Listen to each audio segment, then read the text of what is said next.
اللہ تیری عبادت کرتے ہیں، تیرے سے ہی مدد مانگتے ہیں۔ میں سب سے پہلے ڈاکٹر ثانیہ نشتر بہت آپ کو خراج تحسین پیش کرنا چاہتا ہوں۔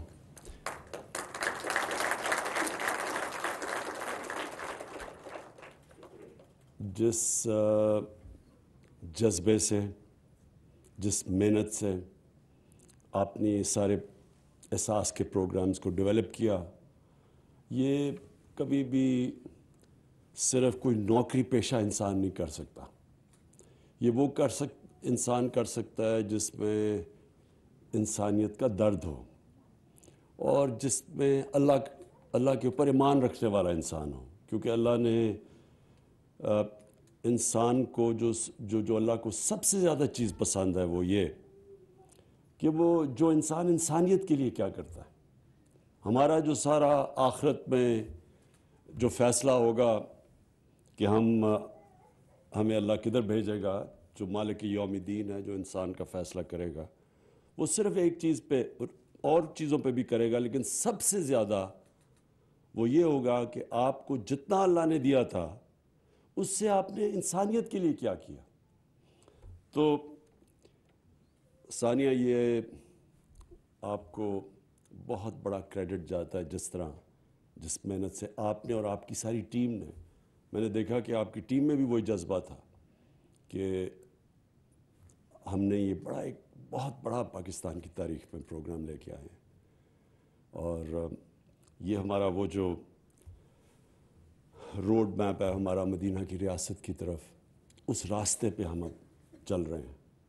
یاد رکھیں، ہم جب نماز پڑھتے ہیں ہم صرف ایک چیز اللہ سے مانگتے ہیں کہ اللہ ان کے راستے پہ لگا جن کو تو نے نعمتیں بخشی۔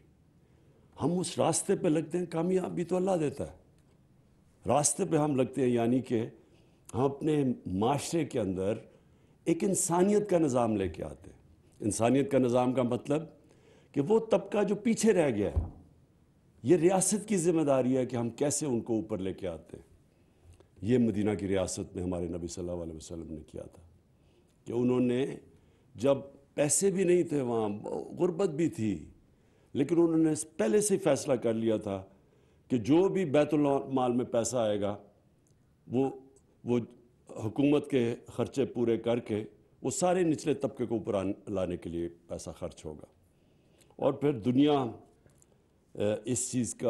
دنیا کی تاریخ اس چیز کی گواہ ہے کہ وہ پھر ایک ریاست اس کے اوپر جو کھڑی ہوئی، کئی 100 سالوں تک انہوں نے دنیا کی امامت کی۔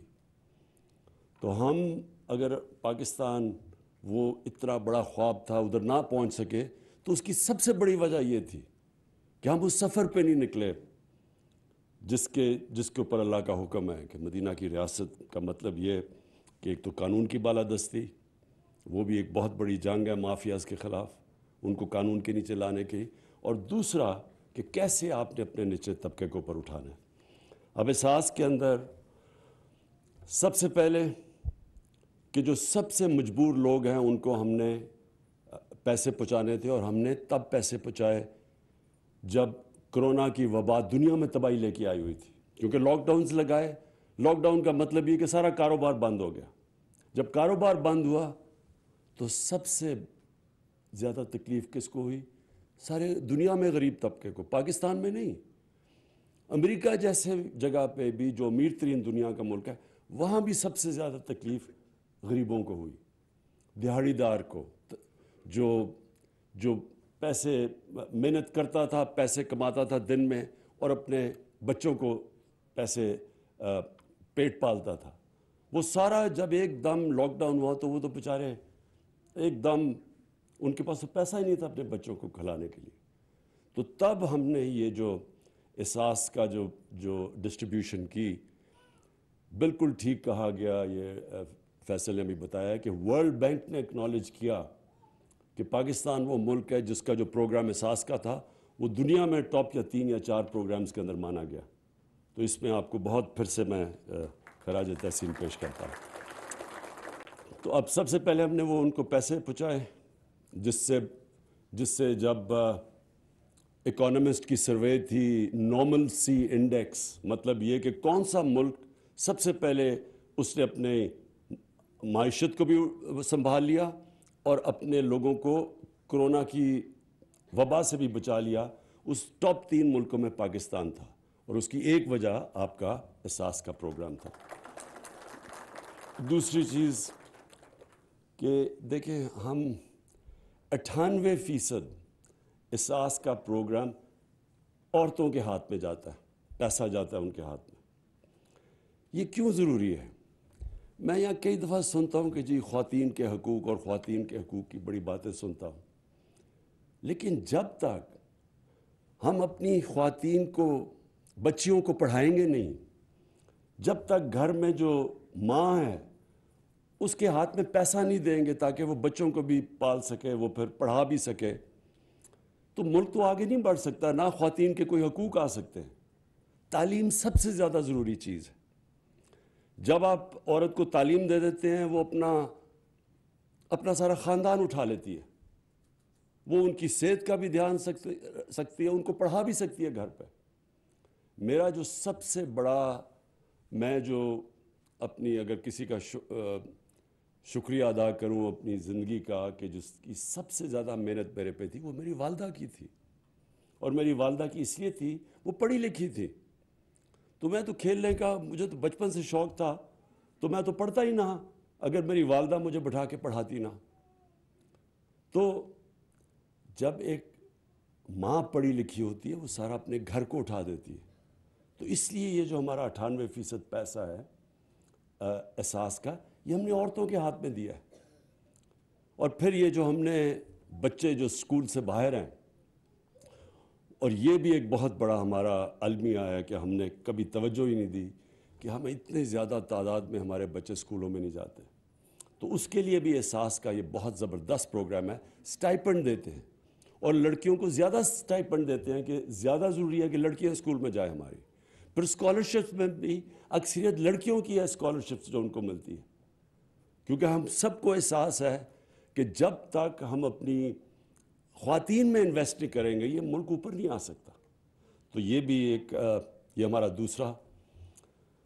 اور پھر تیسرا سٹنٹنگ میں پھر سے جن لوگوں کو نہیں پتا کہ جب ایک بچے کو پہلے اپنی زندگی کے 3 سال میں خوراک پوری نہیں ملتی، اس کا نہ قد پورا پہنچتا ہے اور نہ اس کی جو برین ہے وہ پوری طرح بڑی ہوتی ہے۔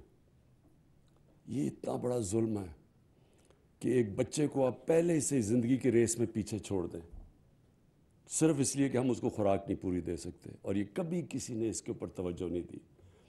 ابھی بھی ہمارا یہ پروگرام اب پہلے پائلٹ پروجیکٹ کیا گیا، اور اب ہر ڈسٹرکٹ کے اندر یہ شروع ہوگا۔ اس کے اندر پیسہ بڑا چاہیے۔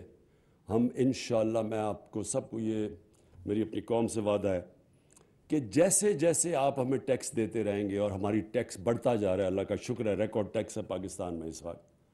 یہ ٹیکس نہ ہوتا تو نہ میں تیل اور ڈیزل اور بجلی میں چھوٹ نہ دے سکتا لوگوں کو، جو ہم نے 10 روپے تیل اور ڈیزل کم کیے، اور ہم نے جو بجلی 5 روپے یونٹ کم کیا ہے، یہ صرف اس لیے کہ ہمارا ٹیکس کلیکشن بڑھی ہے۔ تو جس طرح مدینہ کی ریاست میں جب بھی پیسہ آتا تھا بیت المال میں، تو وہ اسٹیٹ کی ضروریات پوری کر کے وہ سارا نچلے طبقے کو چلا جاتا تھا۔ یہ وہ ماڈل تھا۔ ہماری بھی پوری کوشش ہوگی کہ جیسے جیسے ہمارا ٹیکس بڑھے، پورا زور لگے گا کہ ہم نچلے طبقے کو اوپر لے کے جائیں، جس میں یہ دونوں چیزیں ہیں، یہ سٹنٹنگ کے اوپر بھی ہم، اور یہ سب سے ضروری یہ ہے کہ ہم بچوں کو، ماں کو پوری خوراک ملے، بچے کو خوراک ملے، تاکہ وہ زندگی کی ریس میں پیچھے نہ رہ جائے سٹنٹنگ کی وجہ سے۔ اور یہ ساری ڈسٹرکٹس میں جائے گا، اور پھر جیسے جیسے پیسہ آتا جائے اس کے اوپر ہم اور پیسہ خرچ کریں گے۔ اور پھر یہ جو آج اصل میں ہماری پوری تیاری سے اب لانچ کر رہے ہیں احساس راشن، وہ اس لیے کہ دنیا میں مہنگائی کی لہر آ گئی ہے۔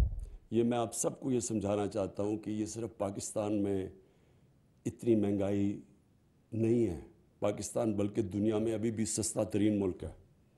ہماری جو آج ڈیزل اور پٹرول ہے، وہ دبئی سے، یو اے ای سے سستا بک رہا ہے۔ ان کا اپنا زمین سے تیل نکلتا ہے، اس سے سستا آج ہم پاکستان میں ڈیزل اور پٹرول دے رہے ہیں۔ سارے بر صغیر میں سب سے سستا ہے، تاکہ لوگوں کے اوپر بوجھ نہ پڑے، کیونکہ جب ڈیزل اور پٹرول مہنگا ہوتا ہے, ٹرانسپورٹ مہنگی ہوتی ہے, اسے ساری چیزیں مہنگی ہو جاتی ہیں. تو ہم نے وہ مہنگائی روکنے کے لیے یہ بہت بڑی سبسڈی دی ہے.